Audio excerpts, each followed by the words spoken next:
Perchée sur un roc au milieu des genêts, la petite église de Saint-Denis-du-Péret ne paye pas de mine au premier abord.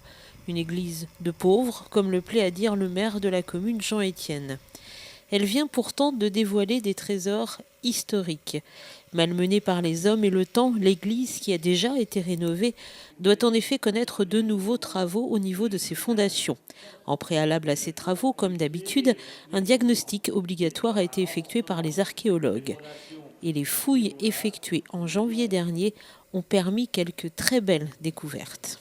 En effectuant ces différentes recherches archéologiques, nous avons trouvé surtout des sarcophages.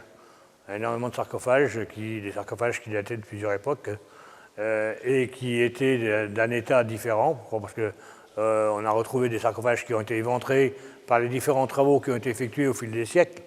Dans un sarcophage, nous avons pu constater la présence d'un pot d'encens, un pot d'encens d'époque, et d'où est sorti, par les recherches, d'où est sorti des analyses, que ce pot représentait des intérêts pour tout ce qui concerne les vestiges autour des édifices. Dans les 6 tranchées réalisées, les indices les plus anciens découverts appartiennent à la période romaine, avec des tessons de tuiles et des fragments de vases céramiques datés du IIe et IIIe siècle après Jésus-Christ.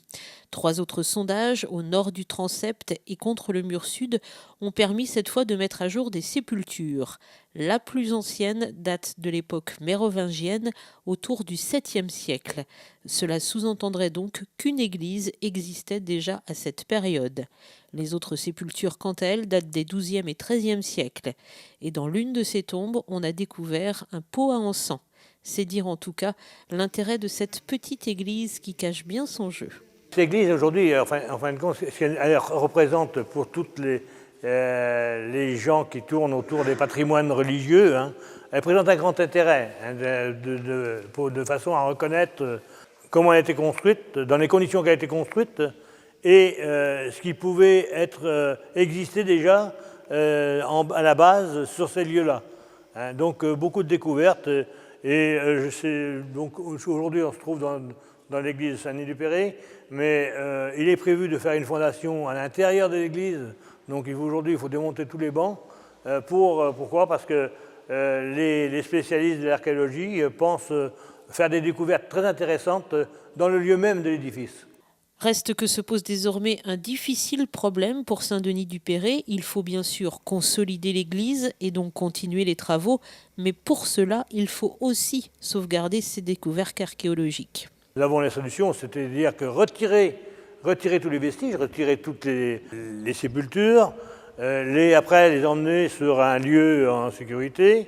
Et ce que nous souhaitons pour la même occasion, pourquoi ? Parce que il serait sûrement intéressant pour nous, c'est pour nous permettre de récupérer certains de ces vestiges, pour les exposer au public et faire comprendre à nos populations et les gens qui viennent nous visiter qui a été l'église de Saint-Denis, quelles sont ses problématiques et aujourd'hui, qu'est-ce que nous sommes heureux de montrer au public de notre patrimoine religieux.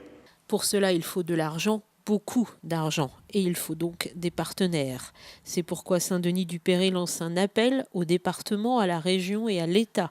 Il en va de l'avenir de cette petite église des pauvres, l'une des plus anciennes du département, qui vaut vraiment la peine qu'on s'intéresse à elle.